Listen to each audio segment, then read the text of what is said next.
का स्वागत है। बहुत महत्वपूर्ण दिन है पूरे देश के लिए, राज्य के लिए और हम सभी के लिए।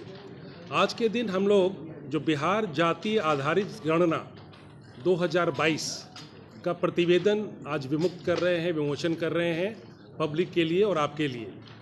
आप जैसा अवगत हैं, बिहार विधानमंडल के द्वारा दिनांक 18 फरवरी 2019 को राज्य में जाति आधारित गणना कराने का प्रस्ताव पारित किया गया।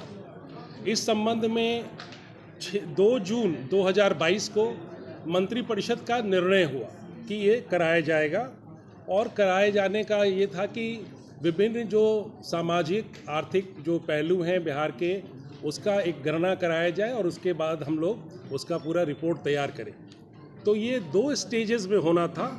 पहला स्टेज था जिसमें जो मकान वाइज हम लोग हाउस लिस्टिंग कहते हैं, वो हाउस लिस्टिंग का फेज़ था, जो कि आपको प्रथम चरण में किया गया 7 जनवरी 2023 से लेकर के 21 जनवरी 2023 तक। इसमें मकान का नंबरीकरण किया गया और संक्षिप्त मकान सूची का निर्माण किया गया।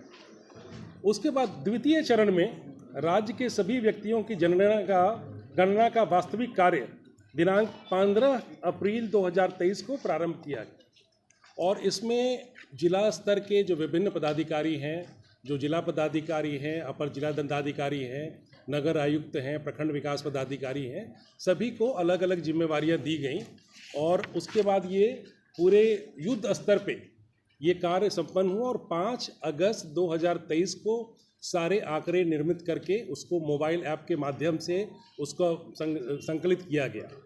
उसके बाद प्रविष्टियों की जांच के लिए आवश्यक होता है कि उसका रैंडम ट्रूथिंग किया जाए, उसको पुनः देखा जाए कि आंकड़े वास्तव में जो मिल रहे हैं वो सही हैं या उसमें कुछ त्रुटि है। तो उसमें 2 स्टेज पे त्रुटियां हो सकती थी, एक तो एंट्री करने के टाइम में और एक है कि ऐप में कन्वर्ट करने के टाइम में। तो ये दोनों स्टेज की त्रुटियों को हम लोगों ने 5% जो डेटा है, करीब 7 करोड़ 90 लाख प्रविष्टियों की जाँच की गई और उसके बाद जो आंकड़े उमर्ज करके आए हैं वो बिहार में कुल सर्वेक्षित परिवारों की कुल संख्या 2,83,44,107 है और इसमें कुल जो जनसंख्या है वो 13,07,25,310 है और इसमें अस्थायी प्रवासी स्थिति में 53,72,022 लोग हैं। इसी तरह से हम लोगों ने पूरे राज्य में जो फिगर्स हैं उसको संकलित करके पुरुषों की संख्या 4 करोड़ 41 लाख के करीब है, महिलाओं की संख्या 6 करोड़ 11 लाख के करीब है और अन्य में हमारे 82,836 हैं। जो हमारा जेंडर रेशियो है, लिंग अनुपात है, वो 1000 पुरुष पे 953 महिलाएं पाई गई हैं। और इसका जो संकलन करके आज जो रिलीज़ कर रहे हैं डेटा, आप लोगों के सामने आपके पास उसकी कॉपी उपलब्ध करा दी गई है। अब हमारे इसके 2 जो मेन अभी हमारे जो करने वाले लोग हैं, एक जिन्होंने आंकड़ों को संकलित किया है और एक जिन्होंने उनको ऐप के माध्यम से कंप्यूटरीकृत किया है और रिपोर्ट तैयार किया है। तो ये आप लोगों को जान के बहुत खुशी होगी कि इतना बड़ा एक्सरसाइज इतने कम समय में इतने गुणवत्तापूर्ण ढंग से किया गया है। तो ये आवश्यक है, जो इसको करने वाले हैं हमारे प्रधान सचिव हैं सामान्य प्रशासन विभाग के, उनके साथ हैं सोहेल अख्तर जी जो सचिव है वहाँ, और श्री संतोष मल हैं जो आईटी डिपार्टमेंट के तरफ से वो कर रहे थे ऐप का। तो सबसे पहले मैं सोहेल से उनसे रिक्वेस्ट करूँगा कि आपको प्रक्रिया की डिटेलिंग दे दें ताकि कोई आपको कहीं कोई गैप न रहे समझने में पूरे प्रोसेस को, और आप अच्छा से इसको अपना रिपोर्ट करने के लिए आप पूरा फुल मटेरियल आपको मिल सके। या एफिडेविट करते हैं तो एक अंडरलाइंग क्लॉज होता है to the best of our knowledge. एक अंडरलाइंग राइडर वो हमेशा लगा रहता है क्योंकि परफेक्शन किसी स्टेटमेंट में आ सकता है या नहीं आ सकता है, एक सब्जेक्टिव मैटर है। तो जब भी हम एफिडेविट भी कोर्ट में करते हैं तो ये कह के करते हैं कि हम एफिडेविट कर रहे हैं, बट जो कर रहे हैं it is to the best of our knowledge. तो जो 100% कवरेज है it is to the best of our knowledge. अगर उसमें कहीं त्रुटि प्राप्त होता है तो will see as to what is to be done. अभी वर्तमान में मेरे समझ से कभी भी कोई इस तरह का ऑपरेशन होता है, स्टैटिस्टिकल ऑपरेशन होता है, तो उसका एक ओपनिंग और क्लोजिंग टाइम होता है, ओपन एंडेड नहीं होता है। और इसीलिए सामान्यतः जब हम रिपोर्ट रिलीज़ कर रहे हैं तो ये रिलीज़ कर रहे हैं जब कोई भी बड़ा ऑपरेशन, सेंसस भी होगा तो कुछ लोग छूटेंगे, हर एक कोई ऑपरेशन में परफेक्शन नहीं आ सकता है, स्पेशली जब आपका ट्रांजिएंट पॉपुलेशन है, पॉपुलेशन मूव कर रहा है, घर में उस दिन नहीं है, तो ये मान के चला जाता है कि हम लोग जो करेंगे कवरेज 100% रहेगा, लेकिन परफेक्शन अगर आइडियलिज्म की बात करेंगे तो वो संभवतः पॉसिबल नहीं है।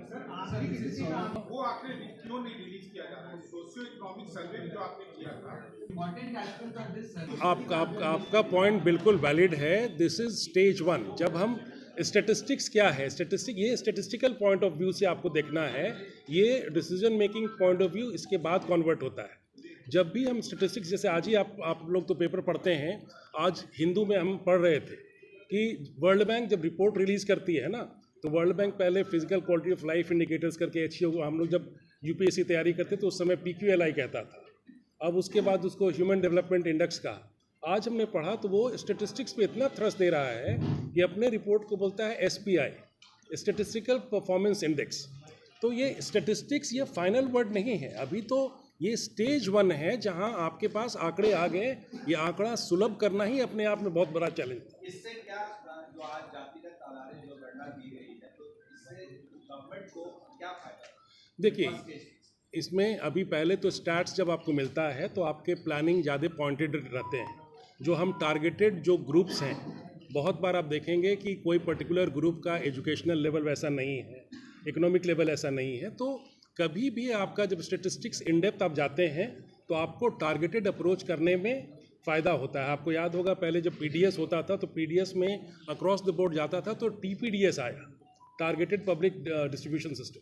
तो टारगेट ओरिएंटेशन करना है, अगर आपको वल्नरेबल ग्रुप्स को कवर करना है तो जितना आपके पास स्टैटिस्टिक्स होगा उतना आप बेहतर महसूस करेंगे अपनी डिलीवरी में। लेकिन लास्ट में 1932 में लास्ट सर्वे हुआ था, सर्वे या सेंसस हुआ था, तो उससे कोई कंपैरेटिव आपने ये किया कि किस कास्ट का बढ़ा है, किस कास्ट का कम हुआ है? ठीक है, ये अभी आपको फिर हम पुनः क्लियर कर दे रहे हैं कि ये अभी हम लोगों का जो प्रेस कॉन्फ्रेंस है, ये पूरे इसके उपादेयता और बाकी चीज़ को डिस्कशन के लिए नहीं है। आज हम रिलीज़ कर रहे हैं कि हमने एक एक्सरसाइज किया और ये एक्सरसाइज 1 साल के अवधि में बहुत त्वरित गति से हुआ, और इसका उद्देश्य तो आप समझ रहे हैं कि इसका सोशियो इकोनॉमिक और बाकी जो फैक्टर्स हैं उनका एक एनालिसिस करके ये डेमोक्रेटिक जो हमारी व्यवस्था है उस पर डिपेंड करेगा कि हम इस डेटा को कैसे सदुपयोग करें और कैसे लार्जर एंड तक हम पहुंचाएं। तो ये स्टेज 1 है और इसके बाद आपके पास ऑप्शंस ज़्यादा आते हैं। जब आप आंकड़ों से सुदृढ़ हो जाते हैं तो आपको प्लान करने में, डिलीवरी देने में निश्चित रूप से फायदा होता है। 1931 में जो आंकड़े थे उसके आधार पर अब तक जो आंकड़ा था उससे क्या बहुत अलग है? अभी इन आंकड़ों पर किसी भी प्रकार का एनालिसिस नहीं हुआ है।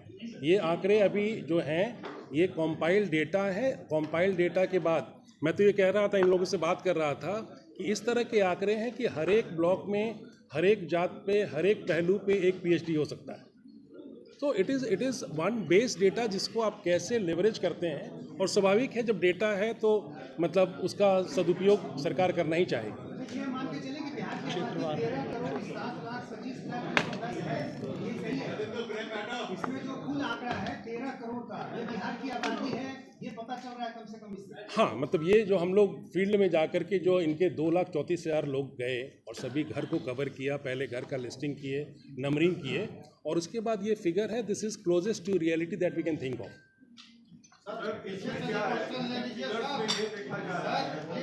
को उनके मोबाइलों को समर्थन कर सके ऐसा ऐप बनाया गया। तो मोबाइल एंड्रॉयड वर्जन 6.0 को भी ये समर्थित करता है और ये बिल्कुल सिक्योर है।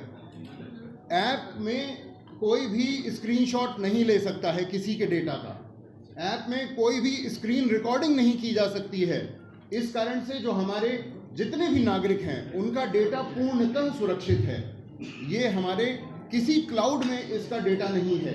ये हमारे स्टेट डाटा सेंटर के 24 सर्वरों और 12 डेटाबेस सर्वरों में सुरक्षित है और किसी को इसका एक्सेस नहीं है। इसलिए ये पूर्णतः गोपनीय आंकड़े रखे गए हैं। निजता का जो अधिकार है और जो डेटा प्रोटेक्शन एक्ट है उसके तहत सारी जो सुरक्षाएं हैं वो इसमें लागू की गई हैं। cbs.bihar.gov.in हमारा पोर्टल था, विजागा ऐप था, रोल बेस्ड एक्सेस कंट्रोल दिया गया था। पहले इनुमरेटर, उसके बाद सुपरवाइजर जो कि लगभग 40,000 थे, इनुमरेटर 2,34,000 थे, और उसके बाद चार्ज ऑफिसर जो लगभग 820 के लगभग थे पूरे बिहार भर में, और फिर अनुमंडलाधिकारी और उसके बाद जिलाधिकारी, इन सभी के पास इसमें अलग अलग रोल बेस्ड एक्सेस। नमस्कार, मैं हूँ आपकी शिल्पा शिंदे। कैसन बा? ठीक बा? जी हाँ, मैं 26 नवंबर को Purnia Bihar panorama star season 6 के प्रोग्राम में आ रही हूँ।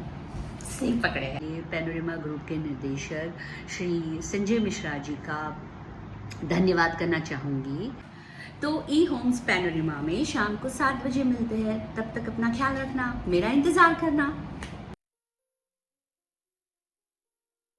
ये लो मुंह मीठा करो, आज मैंने अपना जॉब छोड़ दिया, अब हम पूर्णिया वापस जाएंगे। जॉब छोड़ दिया है? मतलब ये घर कैसे चलेगा? हम करेंगे क्या? और माँ बाबूजी क्या बोलेंगे? इसलिए मैं एक और मिठाई का डब्बा लाया। अपने बिजनेस के लिए लोन अप्रूव हो गया। अरे लोन अप्रूव हो गया वो तो ठीक है, लेकिन पूर्णिया में हम रहेंगे कहाँ? अपना घर भी तो नहीं है वहाँ। इसलिए तो एक और मिठाई का डब्बा अलग से लाया हूँ। हमने पूर्णिया में घर ले लिया है, पूर्णिया के ई होम्स पैनोरमा में। पूर्णिया में पैनोरमा ग्रुप लेकर आए हैं ई होम्स पैनोरमा, बड़ा घर, आलीशान जिंदगी और अत्याधुनिक सुविधाओं के संग। अरे अरे, अब क्यों मुंह मीठा करवा रही हो? क्योंकि हम घर वापसी जो कर रहे हैं।